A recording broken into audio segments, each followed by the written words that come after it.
Nay na.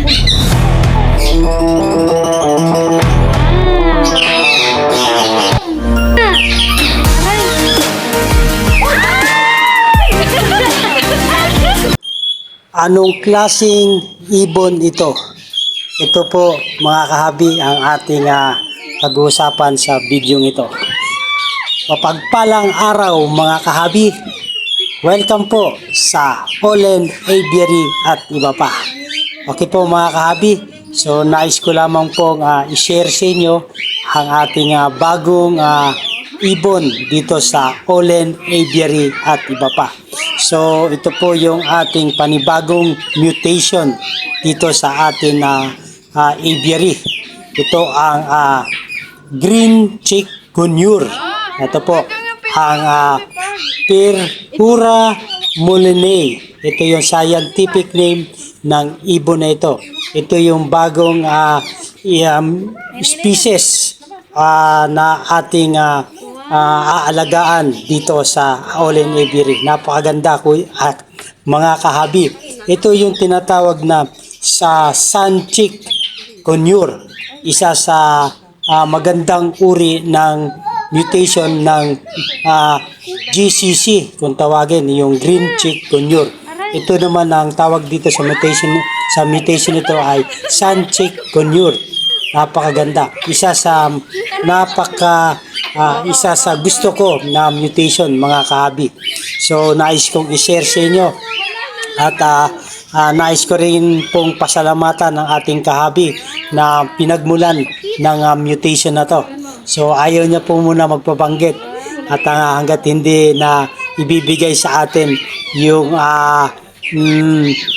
DOS o yung deed of donation, deed of sale natin. So, suspense po muna. So mga kahabi, ito po yung ating aviary. Meron tayong alaga rito na Indian ringneck. Meron din na cockatail. Ito po yung ating third aviary dito sa Olen Aviary at iba pa. So, dinaalaw tayo ng ating mga anak at apo. So, ating mga anak ay nahihilig din sa pag-iibon. So, nais ko lamang pong i-share mga kahabi sa inyo yung ating nakakahiligan na alagaan dito sa ating buhay mag-iibon. So meron tayong apat na mutation. Ito ay species. So ito mga kahabi yung ating pang-apat na species. Ito yung green chick conure o yung tinatawag na GCC. So marami pong mutation ang GCC. Isa po ito ay ang sun chick conure. So mga young pa po ito, mga almost 2 months pa. Bagong walay pa lang sa kanilang mga parents. So hopefully mapamatured natin sila, tapos ipapa-DNA po natin. So siblings po sila mga kahabi.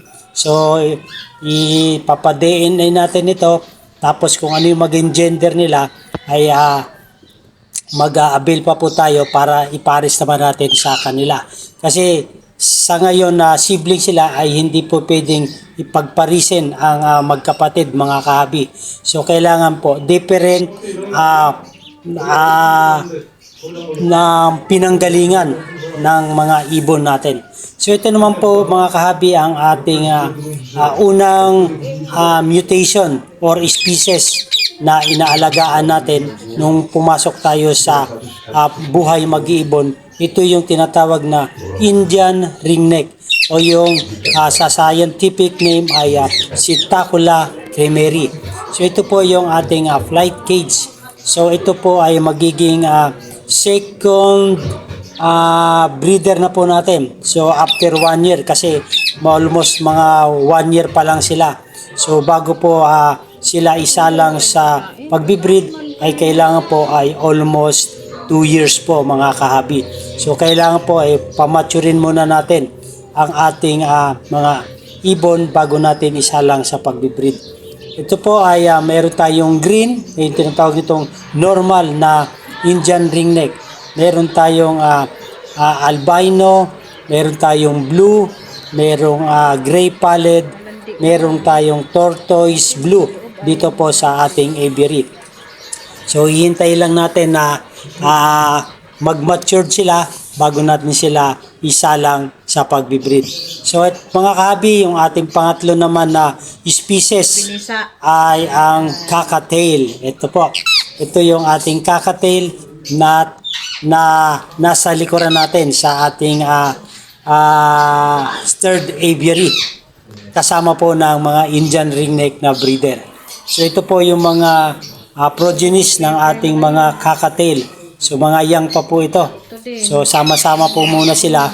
At ito yung ating isang breeder na cockatiel. So isa pong parisan. So mayroon tayong albino at lutino. White face pala ito. Hindi siya pure na albino. White face na gray ba to? Opo. At meron din tayo na gray na Indian ringneck dito naman po sa baba. So itong area na to ay mga breeder na ating Indian ringneck. So nakapag-clutch na rin po tayo. Tapos ito naman yung ating bagong pang-apat na species. Ito yung Sunchick Conure. So dito lang muna natin sila ilalagay dahil wala pa silang permanenteng cages. So dito lang muna sila kasi mga young pa sila. At para mapa-matured natin sila rito. So hopefully ay maganda ang kalalabasan ng ating pag-aalaga sa ating mga ibon. Ito po ay yung Sunchick Conure. Mga kahabi, so ito naman po yung ating pangatlong aviary. Colony type naman po ito na cages natin. Breeding colony type. Ito naman po yung Agapornis fisheries natin. Ako yung tinatawag na lovebirds, African lovebirds. Pero lahat po ito ay mga opaline, different kinds of opaline.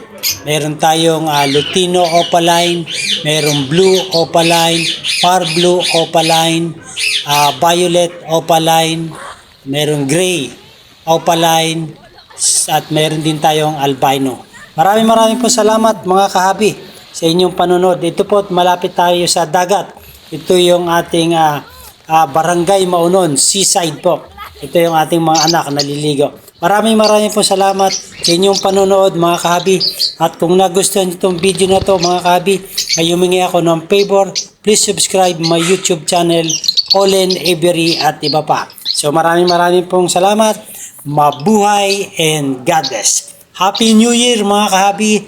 Welcome sa bagong taon 2025. Mabuhay and God bless. Maganda ang buhay pag may alagang ibon sa ating bahay. Thank you for watching.